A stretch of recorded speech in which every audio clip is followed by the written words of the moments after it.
Beep, beep, beep, beep, beep. Welcome, Jester News. How are we all? Yeah, you can buy me a coffee, give me a super thanks, whatever it is you can do to help, please do. Subscribe, though. That's the most important thing. Move the mouse, subscribe. That's the most important thing. What have we got for you today?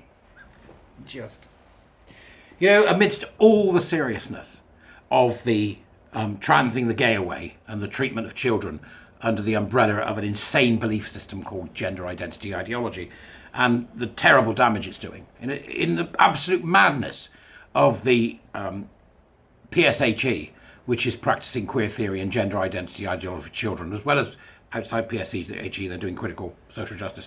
Outside the madness of a government that seems absolutely hell-bent on not doing anything about it, outside the madness, right, of the treatment of women in sports, we have some small madness, which is actually taking place in the civil service, right?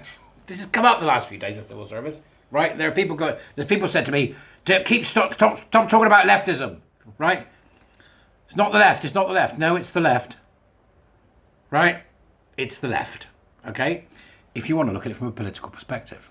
If you want to look at it from a different perspective, try this thought process. Not thought process, what do I mean? Thought crime. No. Thought I knew? No.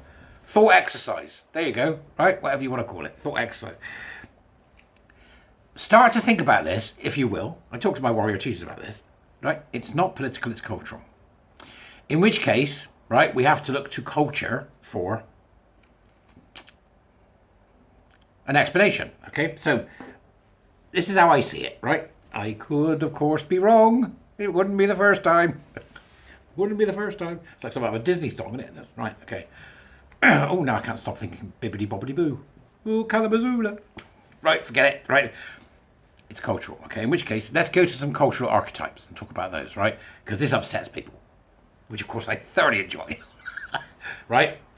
The archetypal absent or violent father, right? Which is the representation of toxic masculinity, right? The overweening, septic-breasted mother, yep, controlling, yep, narcissistic, is the toxic femininity. Toxic femininity, toxic masculinity, right? Femininity and masculinity has got nothing to do with whether you're a man or a woman. It is a constructed idea, okay? But it is archetypal in that it's been around a long time because we're men and women, and there are traits that have been filtered and ascribed to men and women that have formed this idea of what men and women should be. It's not that those ideas are wrong, okay, because those ideas will represent some people. It's that they are not a blanket thing which should be used in order to say women should be in the kitchen and men should be in the army, right? But without a shadow of a doubt, what we have in our society is toxic masculinity and toxic femininity. So my betting is that what this is all about is toxic femininity, right? Pronouns and be nice and be kind, all that crap. Toxic femininity. It's based around the kind of ideas one would normally ascribe to women rather than ascribe to men, which manifests as a false idea of masculinity and femininity. Okay? So let's put the amalgam together and forget the fact that it's about men and women, because it doesn't really matter that it is. What we're actually talking about is toxic parents. And I don't mean actual parents, I mean archetypal toxic parenting, which is a combination of the absent brutal father and the septic-titted, controlling narcissistic mother. Toxic parenting. And we, folks, are living under a toxic parenting, gender-addled world in which, right, the state, whoever it may be, the powers that be, your mother, the school teacher, anybody, is practicing the traits of those two gargantuan archetypes, the toxic mother and the toxic father, which together make up the toxic parent, right? When what we really need is the adults in the room. And this article explains to me why we need the adults in the room, right? Okay, so parliamentary staff urged to police pronouns and identify transphobia. Parliamentary staff urged to police pronouns and identify transphobia. Authorities have drawn up gender identity guidance for hundreds of civil servants working in administrative roles. Parliamentary staff have said that they will police gender pronouns and report negative behaviours. Sound familiar? You know, you want to do, what should we do? Hitler's Germany? Stalin's Russia?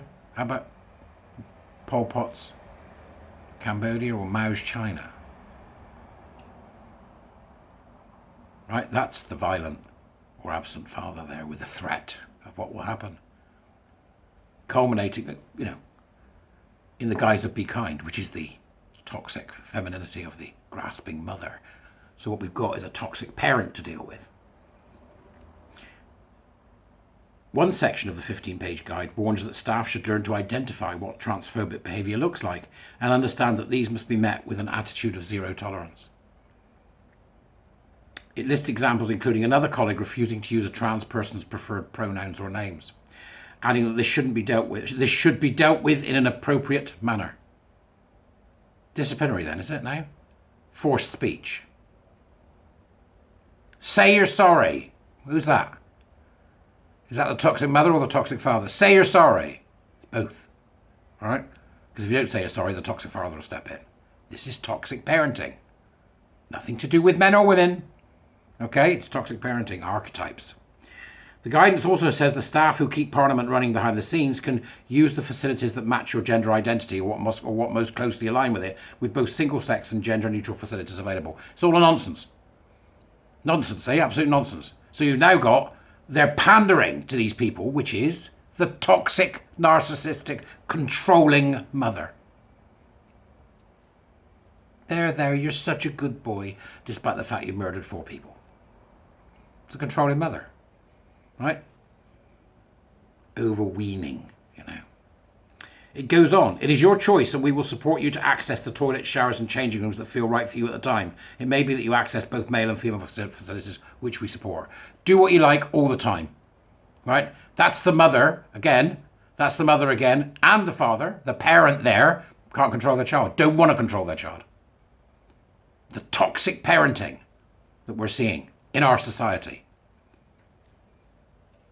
Alongside an explanation of how to treat employees who are gender transitioning, the guide warns any negative behaviours will not be tolerated and we encourage you to report them immediately so they can be dealt with appropriately. Staffers are provided with contact details for Parliament's human resources and diversity teams should they wish to report any behaviour. A link to the websites of the charities Gendered Intelligence and our expert partners Stonewall is also provided, as is a lengthy glossary of terms including cisgender or non-trans people. The House of Commons has since quit Stonewall's diversity training scheme. Sir Peter Bottomley, the longest serving MP currently in the Commons and father of the House, said he had some concern. The word sex appears without stating it as a protected characteristic. I think that may be a slip, an omission. Peter, you've got to wake up and smell the coffee. It's not a slip or an omission, right? This is a controlling, narcissistic parent, right, who wants the child to do what they're told. It's got nothing to do with a slip or an omission. It is obviously sympathetic to people with some manager, and some manager will find it useful, and a person who is transgender will find it interesting. Nobody's transgender. Right? It's just a made-up category in order to claim victimhood. Right? Because if they claim victimhood, the smothering mother comes in and makes them feel better. Ooh! He added, I hope that the House authorities will come to an open discussion on how this effort to help can be made more inclusive and more helpful to all. Oh yeah, that's easy. Just separate toilets by sex and tell people to use sex as their major factor in their life, which is the reality of them themselves. Yeah, but you won't do that, will you? Because you have to let people go then. See, can't let them go. They've got to stick within these strange little funny rules. Toxic parent. Anyway, there's more in the article. Go and have a look. It's extraordinary stuff. It's extraordinary stuff. Don't play the game. Don't use the pronouns. I'll call them by the name. If somebody says to me, oh, I'm Jane, but they're obviously a John, I'll say, oh, I'll call them Jane. Right? But I won't call them they.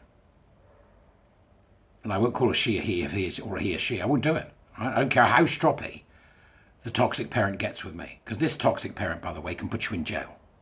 Literally, not the naughty step. Jail. The UK is currently living under the yoke of toxic parenting, and mummy and daddy are toxic femininity and toxic masculinity of the worst kind. The worst kind. And we're going to have to learn to understand that, because these people need to go away. Go away. The government shouldn't be playing this game. They shouldn't be in the game at all. Male and female, that's it. State it. Pass a law to make it the case. State unequivocally from Parliament that the British people do not tolerate the cult of gender identity, which is what it is, and ensure that school children are taught how cults operate and that this is a cult just like any other. So off you go, you toxically feminine people, you, and you toxically masculine people, you. I see you. Remember, nothing to do with being a man or a woman. Archetypes from way back, but the main soul cause is toxic parenting. Adults don't need a toxic parent, so they should F off. See you later.